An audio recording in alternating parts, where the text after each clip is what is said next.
My fellow Americans, I am another crazy veteran who has come to YouTube to plead my case. Hopefully, you guys will listen to my story with an open mind and try to understand where I'm coming from. As we all know, this is an election year, and the next president of the United States is basically going to inherit a lot of world problems that we face today, such as the conflicts with Syria, conflicts in Iraq, conflicts in the Middle East, and elsewhere in the world. Unfortunately, war is a part of civilization. Until mankind can learn how to live peaceful with each other, we will continue to have war.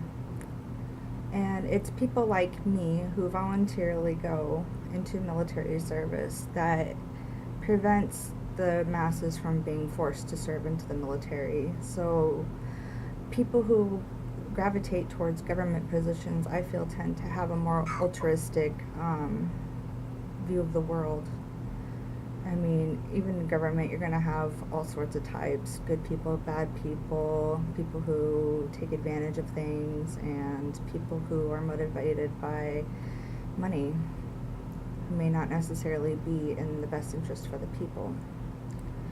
But I think that when our leaders decide that we are going to go to war, that they should account for the fact that they're going to have a lot of people who are going to be exposed to a lot of horrible conditions, a lot of horrible circumstances, and they need to be prepared to deal with those people when they return. I'll start from the beginning, so you kind of have an idea of where I'm coming from in my life. My name is Michelle. I am 33 years old right now. My birthday is next month. And I am babysitting right now, so that's the little guy in the background you hear.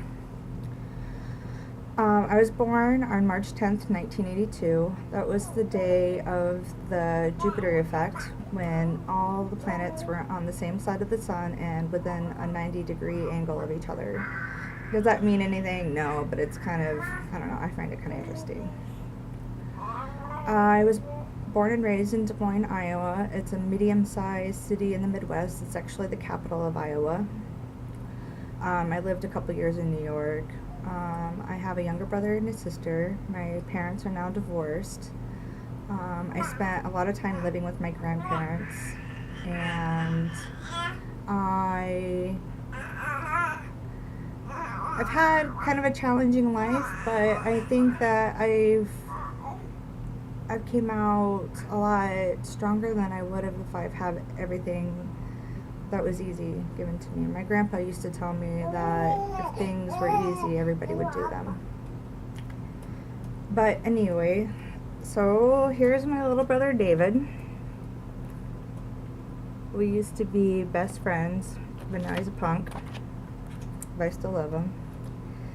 And that's my cousin Crystal. She spent a lot of time at my grandparents' house too, so we're kind of like sisters. I went to Lincoln High School, and I graduated in 2000. While I was in high school, I lettered in debate. I was the art historian for the art club. I was You're so silly. I was a swimmer and a diver, and I participated in MCJROTC. I am the first woman in my family to serve in the military. My heroes are my grandparents, and my grandpa's now passed, but there's not a day that goes by I don't think about him. And he taught me to deal with life through humor, and he was a really funny, smart guy. And he was a smart ass. And here's a picture of him feeding me beer when I was a baby. But he was really proud of me. Every time I was overseas and I'd call home collect, they'd always give me a bunch of crap about their phone bill. But they were joking, they weren't really serious. I did the drill team and the rifle team for a little bit, and here I am as a swimmer. I was actually a diver as well.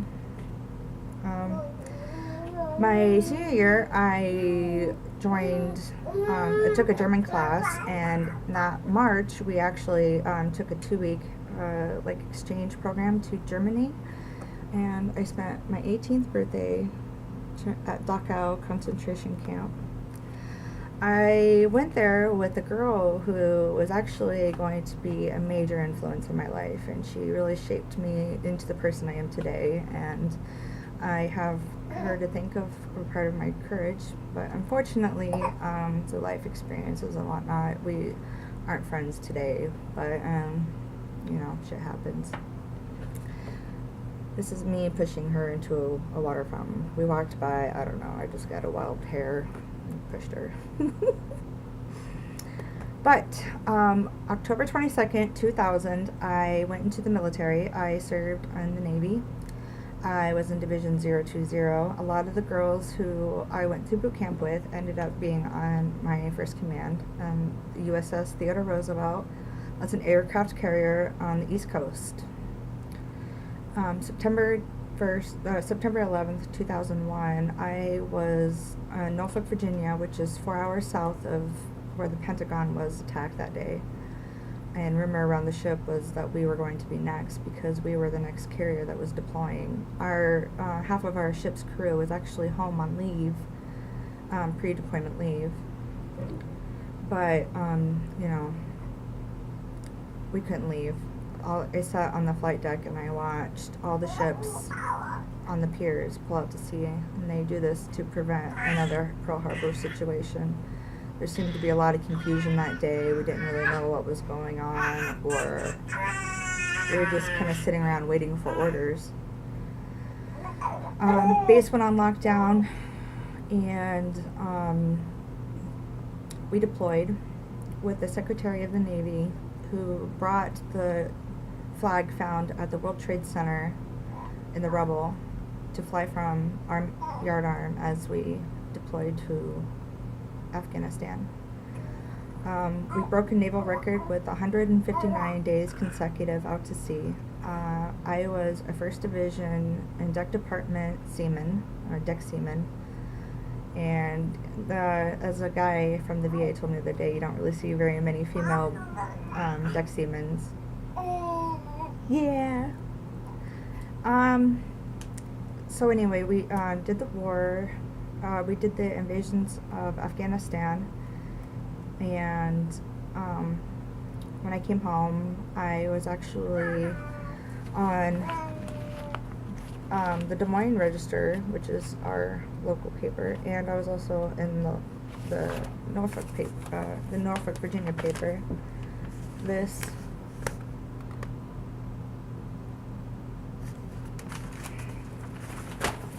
and here.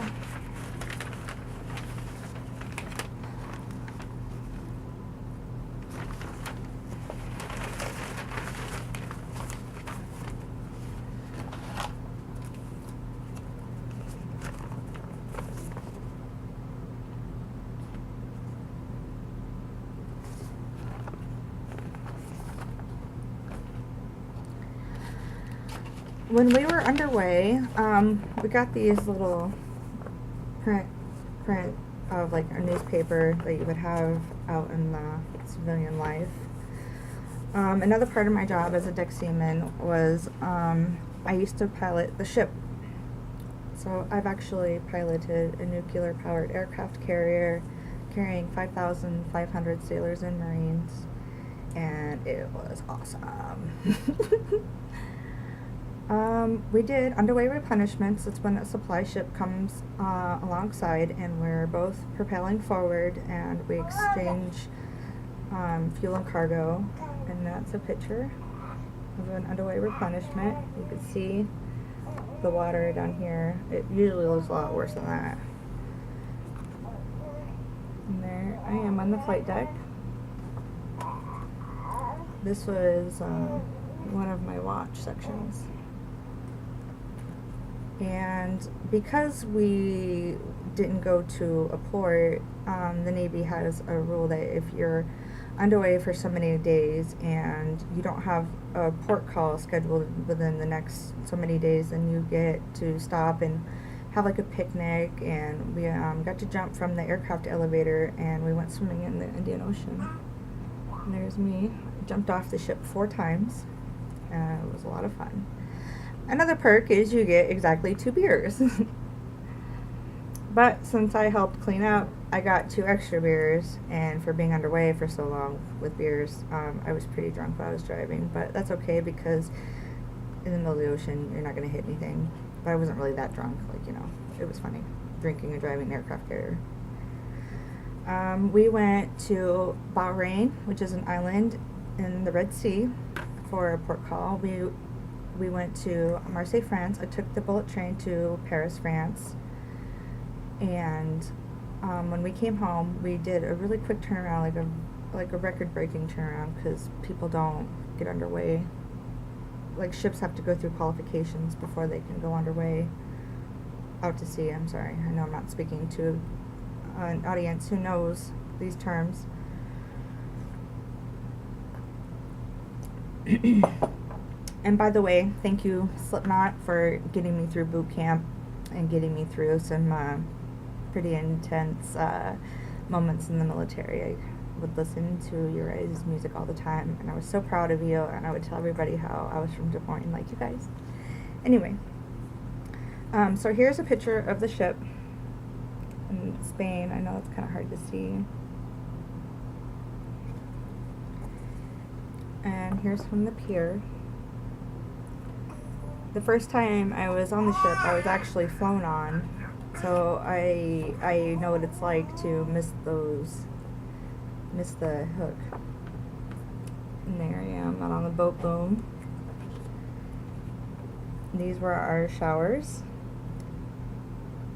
And because of errors, we were on water hours, which means you can only get water certain times of the day. We actually had a jet fuel leak into our water one time, and it was really hard, but we stuck through it. I met some people who have become closer to me than my own family. This is my best friend Shay and I. She is 6'2". She's freaking tall,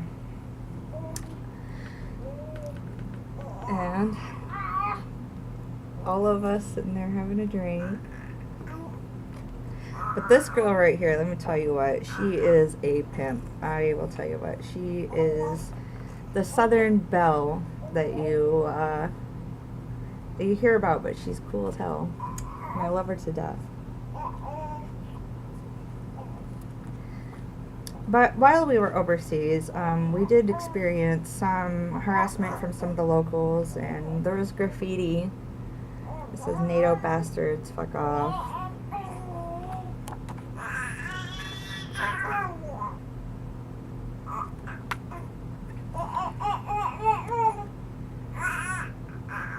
That's in Studebaker. But we came home in 2003 after doing the invasions of Iraq. And in 2003, I also experienced military sexual trauma by a guy I was dating, but we stopped seeing each other. And then one day, he attacked me, and he jumped on me, he choked me, and he raped me, and I thought I was going to die. At the time, I was in a lot of denial. I remember thinking I didn't know the meaning of the word rape. Like, what defines rape? How does that work? You don't really know these things. But I also knew that I didn't have the courage at the time to tell my chain of command. And I know had I told my chain of command, they definitely would have taken care of me. But I tried to be strong and deal with it on my own, which is always a mistake. If you're in trouble emotionally or physically or mentally, then you need to get help.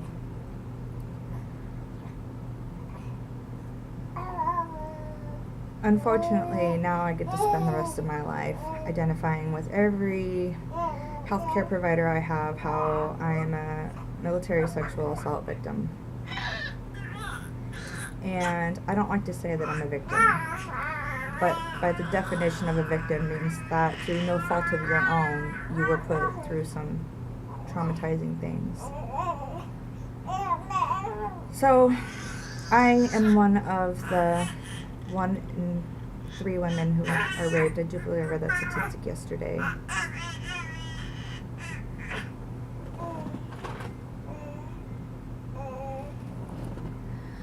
Unfortunately, I wish I could say that I am a unique case and I don't know anybody else, but I know people from my ship who've come out to me years later to tell me, veterans I meet, they tell me what they've been through, men, women, and it's traumatizing. It's terrible. And I don't know if people who do the rape, if they don't think about what they're doing to this person, because once you go through something like that, you are fundamentally changed forever. I have never gotten back my sense of self-security. I feel like I don't have the power to defend myself like I thought I could. And I was athletic and I was very strong, but I couldn't do it. I tried fighting back, but I was scared he was going to kill me.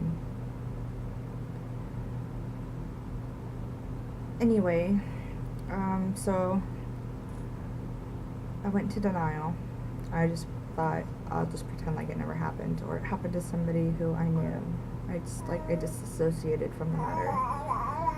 I ended up meeting the man I would marry and have children with, and my last 9 months in the Navy, I found out I was going to be a mom. So I had a decision on whether I would continue my career in the military with the possibility of leaving behind an infant, or I could go home and be a mom. And that's what I chose to do. My daughter was born September 21st, 2004, and I moved home. My husband stayed in the Navy because he had a year left on his contract, but he was supposed to be deploying, so I didn't want to be in Virginia without my family around to help me with my daughter, so I moved back to Iowa while he finished his enlistment. He came home in 2006, and we got pregnant with our second daughter. She was born November 2nd, 2007. I'd gone to college and I learned how to be a dental assistant. Unfortunately, this was during the economic collapse of 2008. It was very hard for me to find employment. But I eventually did get a job, and I was working as a phlebotomist. And that's when my grandpa died.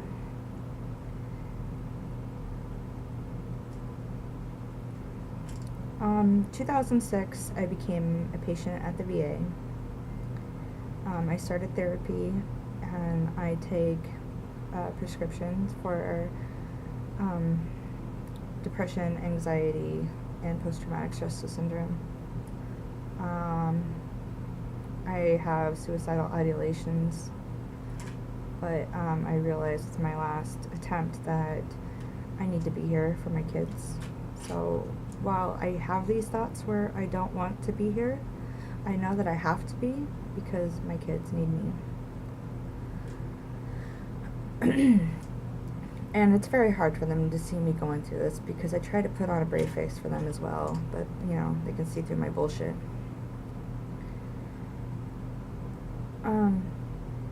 In 2009, I was rated disabled through the Veterans Administration, and in 2009 I had a breakdown.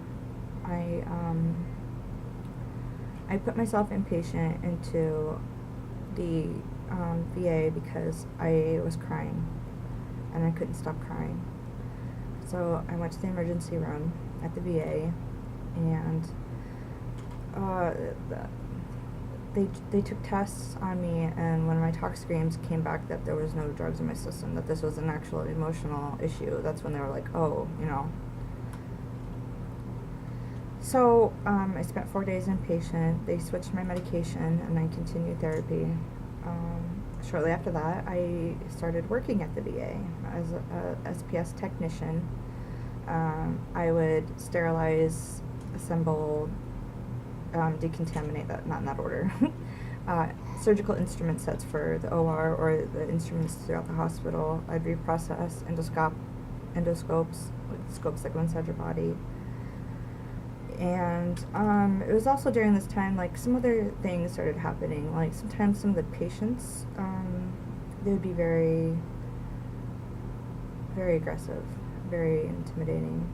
And one time I'd be sitting outside, and this man was walking by. He looked at me, and then, like, he turned immediately towards me, and he came and he sat right across from me, and he was, like, staring at me for 10 minutes. And so I started recording because, you just don't know what's going to happen. Every day, every other day, you hear a code green, which means that there's a patient who's emotionally unstable, who's yelling, being aggressive, threatening staff, whatever. So then I went back to school at this time, and I earned my bachelor's in health science. So I was working full-time, and I was going to school full-time. And when I got done with my schooling, my plan was to move up into the VA and into a position where I can counsel other veterans like myself. I have a bachelor's in health science, and I think that my experience as a veteran and as a very empathetic, caring person, I'd be a very good provider to give to veterans like me who have these problems. It's estimated 18 to 22 veterans commit suicide each day. And that adds up to more than that has been killed in combat in Afghanistan. On the VA campus, there was the domiciliary, which is for veterans who have drug dependency, and a lot of times they would commit suicide, but not all those cases made the news. They didn't get any attention whatsoever. But one day, a veteran, this was on the news, a veteran came to the VA, and he told the staff that he was suicidal. And they asked him if he had a plan. I'm paraphrasing. You'll have to search the information for yourself. They asked him if he had a plan, because this is the routine I get. And if you say yes, then they can keep you. But if you say no, then they don't really need to keep you. And at that point, the only thing they can do is tell you to call your provider or call the mental health clinic in the morning and make an appointment. And right now, even with Joni Ernst, access to mental health care bill for veterans, the appointments were 9 weeks out. Which, if you're in a crisis, you're not going to wait 9 weeks. Therapy is beneficial. The medicine helps, but it doesn't cure. I still get depressed a lot, and I just push through because it's what I do. I'm a fighter.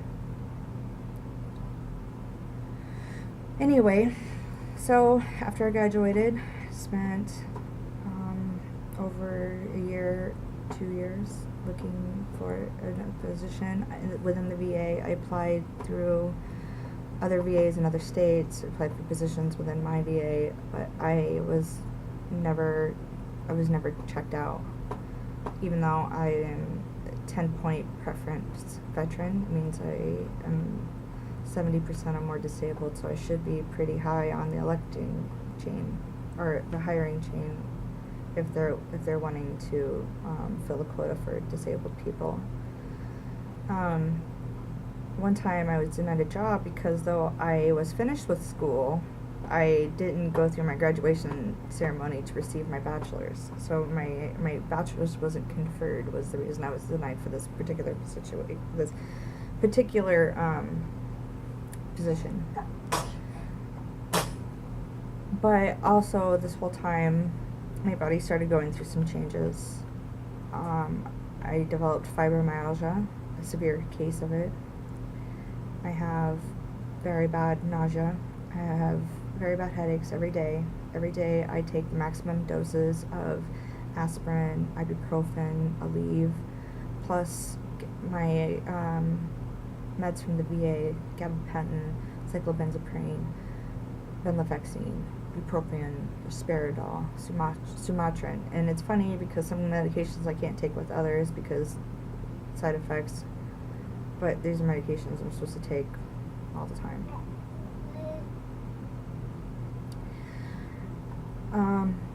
Eventually, after years of complaining, I was given tramadol for my pain, which was great. It helped me a lot. It helped me work. It didn't control my nausea, so with that, I was given cancer patient level medication to stop with my nausea. I was missing a lot of work because of that. And I'd be in pain. My body hurts. I have muscle pain, joint pain, nerve pain, name it, I have it. And it's really disheartening to sit there and I don't like to complain. I really don't. I don't like to complain. I don't like to tell people I need something because I'm supposed to be the provider. I'm the one that's supposed to be giving things. So it's hard for me to ask for help, and I think that's very common among a lot of veterans, is we are afraid to ask for help. You you turd. Where's your sock? What'd you do with your sock? But anyway, and so I'm left with, I need to lose weight, but the medication I'm on made me gain weight. And I can't stop taking it because it's anti-anxiety, anti-psychotic, antidepressants.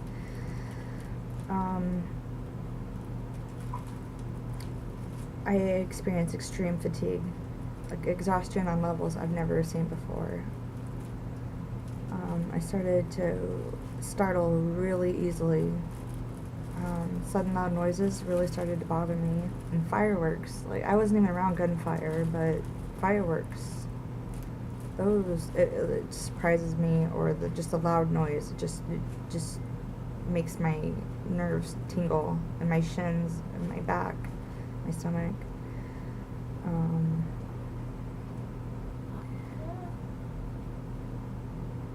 So after complaining to my doctor, and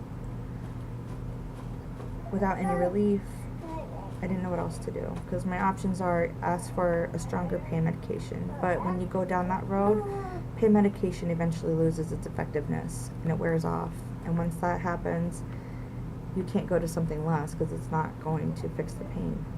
So I'm stuck with the realization that I'm going to be progressively on more pain medications.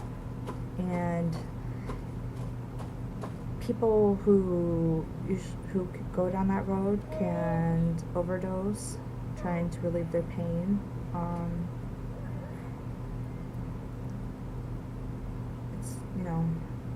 It's not a good situation. So I had another mental crisis because I can't get out of my position to make more money. I had school debt I had to pay back. It was hard for me. And then I kept getting a bunch of crap with the VA. Like, they were not at all equipped to deal with female veterans. In 2006, when I became a patient, as soon as I became pregnant, I was no longer able to be seen at the VA because they weren't equipped to deal with prenatal women. So I was outsourced into the community and referred to the local county hospital.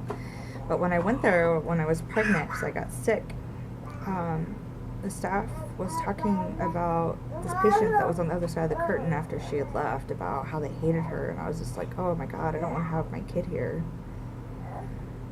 So I eventually gave birth to her at another hospital, which is fine, because the VA just wasn't ready for us yet. Now they have a women's clinic, but I was still outsourced into the community for female things. I had to have a mammogram. That was out in the community. I've had to have surgery on my cervix, and that was outside the VA. And I had to have birth control placement in my fallopian tubes, which was also done outside the VA. Now, while I just said that nobody in government service is perfect, no system is perfect, there's a lot of things that need to be improved, and I think that some of the policies that the VA currently utilizes is causing more harm than good. I think a lot of the policies that the U.S. right now is using is hurting a lot of people unnecessarily. I talk to a lot of people who have nothing to gain from telling me that they're in pain, that they're thinking about suicide, and these aren't even veterans, these are regular people on the street. It's just, life is hard. A lot of people couldn't afford to give their kids Christmas this year. That's just how it is. And I mean, America, if this is okay with you, I don't know what to say. We don't even have clean water. Even here in Iowa, we get notifications in the mail every day about the high nitrate levels.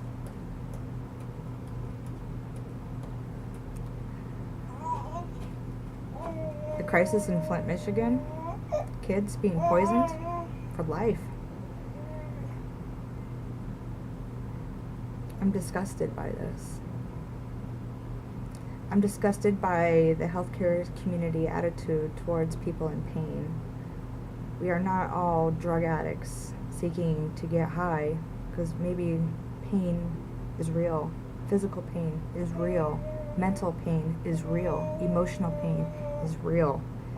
And I don't know where you guys get off thinking that your moral superiority should have any effect on how I live my life.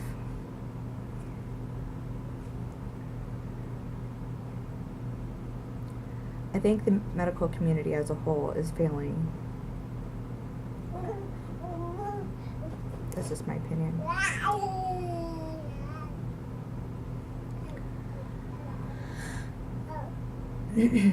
While I was going on vacation, I left my medication at home. So I went to the VA in Kansas and told them I was nauseous, I needed medication. I was going on a trip with my best friend from the Navy, and we were going to go skiing in Colorado. They gave me medication for one day.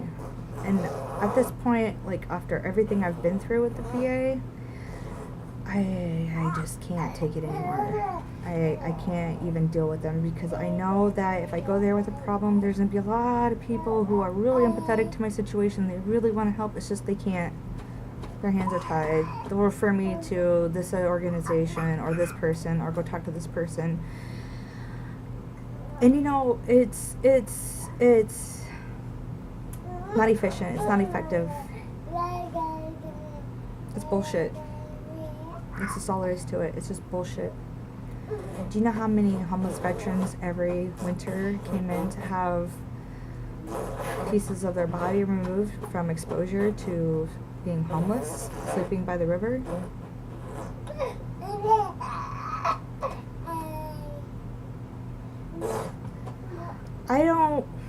I listen to all the people who criticize people who is on welfare and people who need assistance.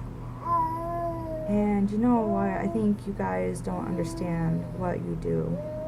When you say things like that, you're actually like saying that you would prefer to keep your money and watch people starve to death if they can't afford to eat.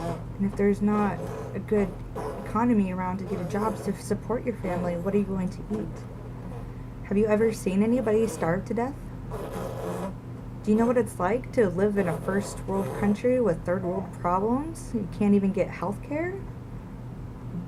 Health care should be a right. I see people treating knowledge and education like it is a conspiracy. It sickens me. I love my country. I would die for my country. And I would give my life defending my country. But when you're raiding military pensions and when you're cutting care for military families, my sister, she is a Navy wife right now, and they pay out of pocket to the local ER because it's so hard to get on base to get seen, and even then, they're not being effective. So I want to know, medical community, like, what is your goals here? Are you trying to heal people and improve their life, or are we going to be the moral, you should do this, this, and this, and this, or do we just take the problem and work from there?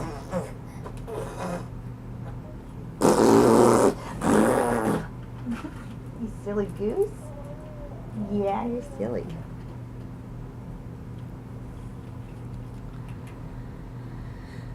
And that wasn't even the first time I went to the VA and they gave me like a day's worth of stuff. And when you start to slip into these mental coma, I guess is the best way to put it. I forget stuff now. I'm late all the time. I can't concentrate. I can't even think. I can't even make decisions. I quit working in May because I was losing my ability to control my suicidal thoughts. I went into foreclosure, so I applied for an increase in my VA disability. I also applied for Social Security, and it just wears me down because I don't want to be disabled. I don't want to not work. I want to support myself. I want to support my kids. But now I am on food stamps, so I'm in the face of one of the welfare horrors that you hate so much. But I'm going to say thank you for feeding my family, because without that, I would be forced to steal food, because I'm not going to let my kids go hungry. I mean, they wouldn't, but you know what I mean. I'm supporting my mother. She's doing bad. My house has gone into foreclosure, and because I've been fighting and waiting so long, I may lose my home, because without a change in my income, they won't give me a loan modification. But you know, I will insert the sting in where big corporations are too big to fail, so they get taxpayer bailouts. And people like me who need to support themselves and fall on hard times, they're just kind of like, sorry. And there's a lot of programs, but I hate going out there and asking for it. I don't want to. It's embarrassing, but I need help.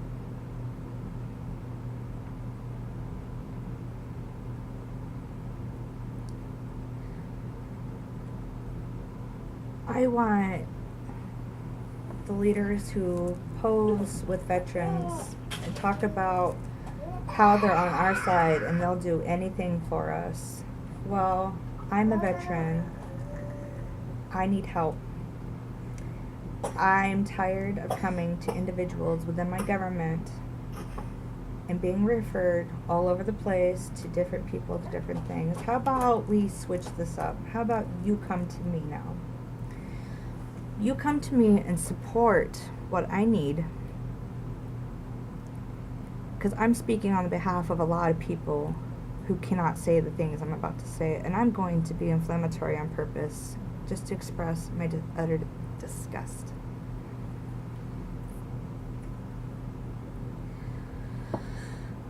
I want our country to decriminalize drugs, specifically marijuana. And no, I don't feel the same about heroin. No, I don't feel the same about cocaine. And no, I don't feel the same about everything else, because there are side effects to those that negatively affect people's lives. But I don't think locking people in prison is a proactive solution to drug abuse. And if you want to go to drug abuse in the beginning, you're going to figure out, why are people doing it?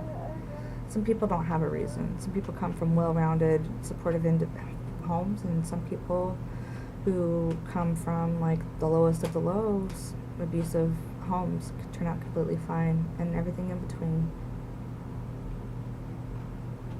I don't think you should push morals on people for what they put in their bodies. I don't think it's right to fine people and imprison them and ruin their life for marijuana possession. Governor Branstad has said that he had no intention of making marijuana recreational.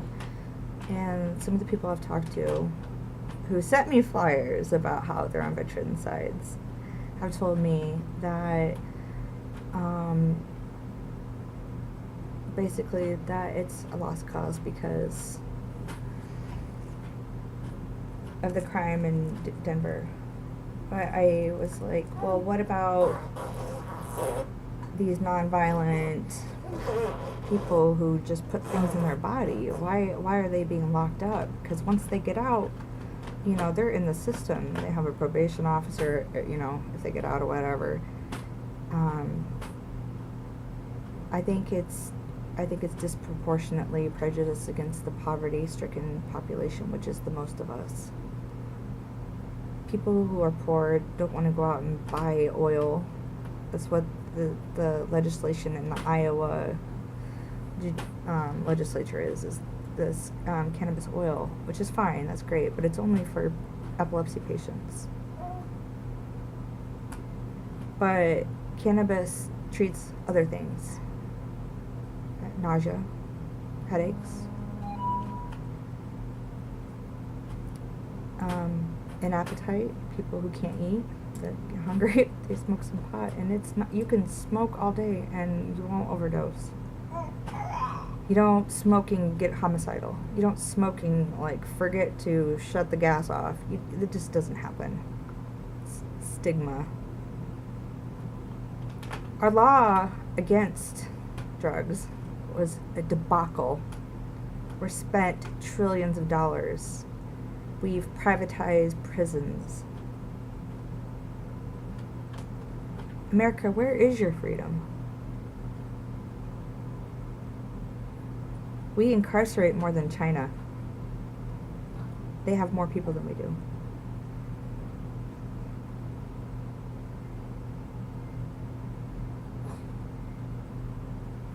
If you're rich, you can go do the finest cocaine off a hooker's ass in the finest hotels without a problem. But you be poor, break your back all day, and go home and smoke a joint. I'm like, somebody start calling people. Is that right?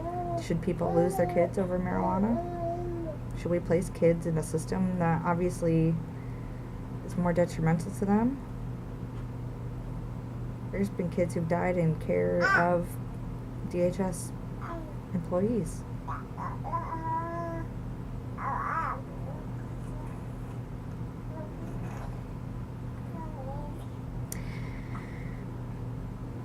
I'm supporting Bernie Sanders for president. I think he's the candidate that makes the most sense to me. He wants to educate our kids. He wants to fix the infrastructure. He wants to take drugs and put them in the public health sector where they belong. Oh, what, buddy? You lost both your socks.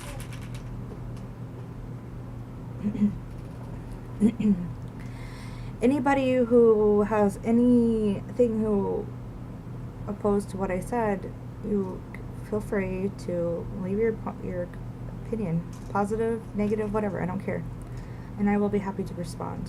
I will debate whoever, whenever. I think we need to do what's right.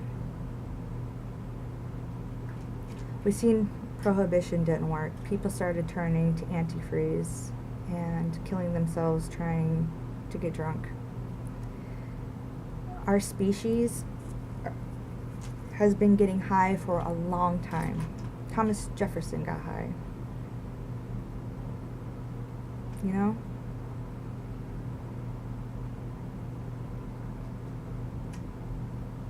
This is something to think about. I don't think that I have all the answers. And of course, even if we did legalize everything tomorrow, there's still going to be other problems that will come from it. But there'll be a lot of solutions too. I'm just saying that politicians, specifically the states, talking to you, Terry Branstad, Chuck Grassley, why don't you step up for us? Stop punishing us. Stop legislating morals. We should be legislating non-lead pipes. Should be legislating bridges that aren't going to kill us if we drive over them. They've been so deteriorated. We shouldn't be cutting education, Brand said. Why don't we legalize weed and pay for everything with the taxes? We should be educating our kids in science. We need science literate people. We need people who can think objectively and make decisions based on evidence, not arbitrary morals, subjective morals that doesn't transcend everybody. There's a lot more people who would come forward if they weren't afraid that the government would come and take their kids. They'd lose their job, their livelihood. There's a lot of people who would like to see this happen. A lot more than you probably think. And if you don't know anybody, I'd probably be asking yourself, why don't people feel like they can openly tell you things?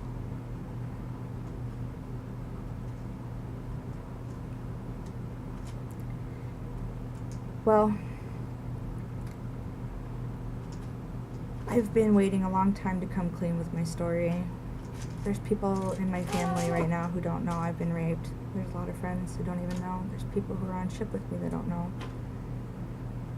But if this gets out and becomes public, then I guess the whole world's gonna know. And every time I go in public, people are gonna be like, oh, she's been raped. But it's a shame I bear, but I bear it unjustly. Because it wasn't my fault what happened to me. Oh, well, I better go. America, I hope I've made you think. Peace.